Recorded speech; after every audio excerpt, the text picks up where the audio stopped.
Font Awesome has a lot of icons to choose from, but sometimes you need something just a little different.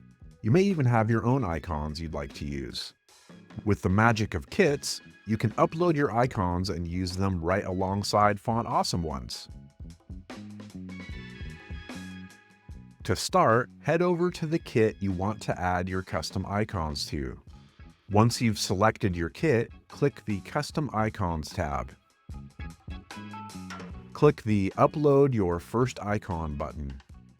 From here, you can upload your custom icons by either pasting the SVG code into your kit or adding the individual SVG files.